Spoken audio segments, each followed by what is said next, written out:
Hello दोस्तों, Hindi class में आपका स्वागत है। दोस्तों, आज की क्लास में आपको पढ़ाऊंगा दो हंसों की कहानी। बहुत ही इंटरेस्टिंग कहानी है, सो आप लास्ट तक देखिए। बहुत ही कुछ सीखने को भी मिलेगा और बहुत ही मज़ा आने वाला है कहानी को सुन करके।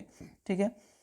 बहुत पुरानी बात है, हिमालय में प्रसिद्ध मानस नाम की झील थी। वहाँ पर कई पशु पंक्षियों के साथ ही हंसों का एक झुंड भी रहता था।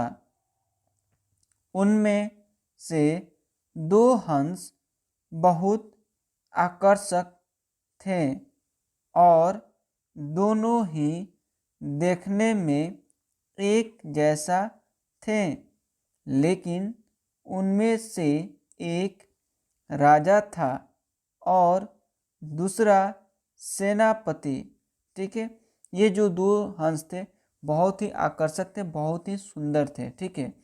लेकिन उनमें से एक हंस था जो राजा था और दूसरा जो था सेनापति था। ठीक है।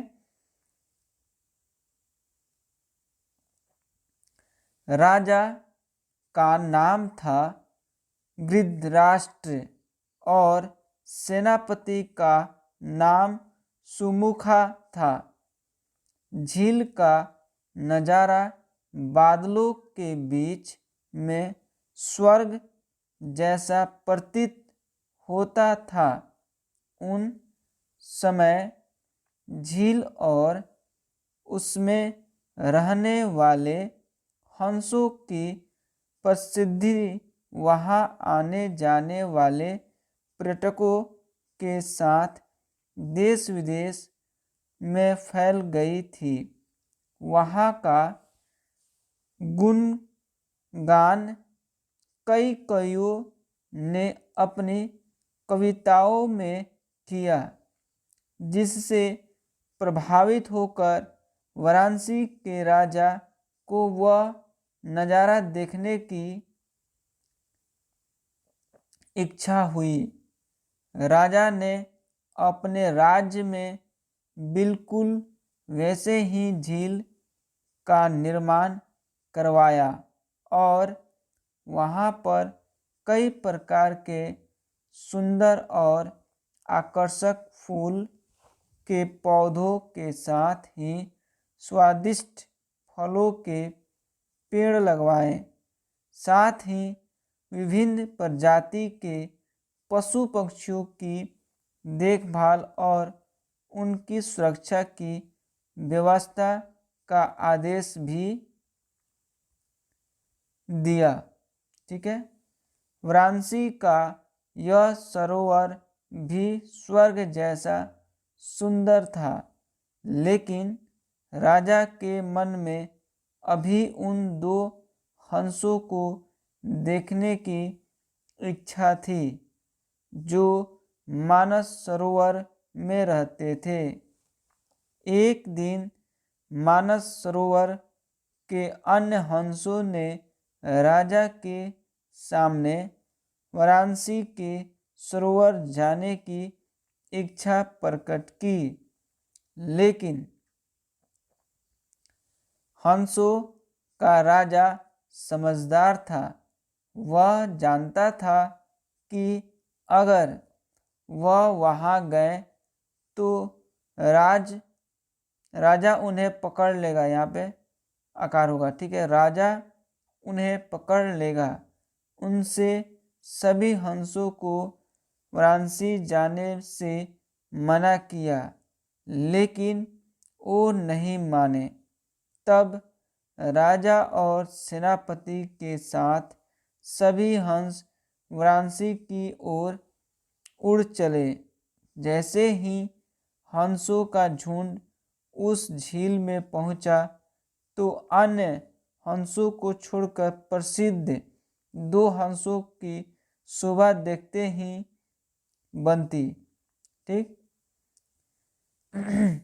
सोने की तरह चमकती उनकी चोंच, सोने की तरह ही नजर आते उनके पैर और बादलों से भी ज़्यादा सफ़ेद उनके पंख हर किसी को अपनी ओर आकर्षित कर रहे थे। हंसों के पहुंचने की खबर राजा को दी गई। उनसे हंसों को पकड़ने की युक्ति सोची और एक रात जब सब सो गए तो उन हंसों को पकड़ने के लिए जाल बिछाया गया। अगले दिन जब हंसों का राजा जगा और भ्रमण पर निकला तो वह जाल में फंस गया। उसने तुरंत ही तेज आवाज में अन्य सभी हंसों को वहां से उड़ने और अपनी जान बचाने का आदेश दिया। अन्य सभी हंस उड़ गए, लेकिन उनका सेनापति सुमुखा अपने स्वामी को फंसा देखकर उसे बचाने के लिए वहीं रुक गया और वहीं पे रुक जाता है उसका सेनापति। इस बीच हंस को पकड़ने के लिए सैनिक वहां आ गया। उसने देखा कि हंसों का राजा जाल में फंसा हुआ है और दूसरा राजा को बचाने के लिए वहां खड़ा हुआ है। हंस की स्वामी भक्ति देख सैनिक बहुत प्रभावित हुआ और उसने हंसों के राजा को छोड़ दिया। हंसों का राजा समझदार होने के साथ साथ दूरदर्शी भी था। उसने सोचा कि अगर राजा को पता चलेगा कि सैनिक ने उसे छोड़ दिया है तो राजा इसे जान जरूर प्राणदंड देगा। तब उसने सैनिक से कहा कि आप हमें अपने राजा के पास ले चलो।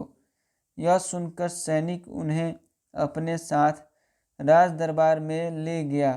दोनों हंस सैनिक के कंधे पर बैठे थे।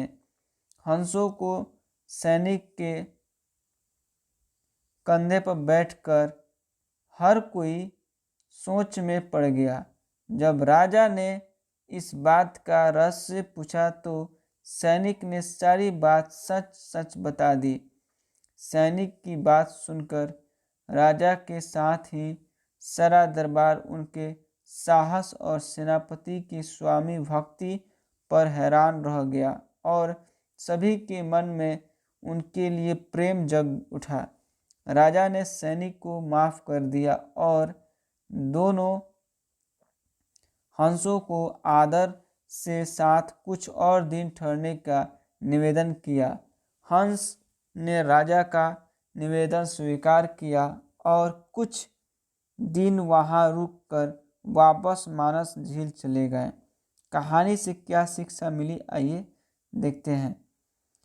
किसी भी परिस्थिति में हमें अपनों का साथ नहीं छोड़ना चाहिए। बहुत अच्छी बात कही। हमें किसी भी परिस्थिति में साथ हमें अपनों का नहीं छोड़ना चाहिए। हर परिस्थिति में काम आना चाहिए, सुख में दुख में सब में। ठीक है दोस्तों, मिलते हैं अगले क्लास में इसी तरह के इंटरेस्टिंग कहानी के साथ। अगर चैनल पर नए हैं तो चैनल को सब्सक्राइब करें, बेल आइकन दबा दें ताकि आपको क्लास मिलता रहे, कोई भी क्लास एब्सेंट ना कर पाए। मिलते हैं अगले क्लास में, तब तक के लिए जय हिंद जय भारत।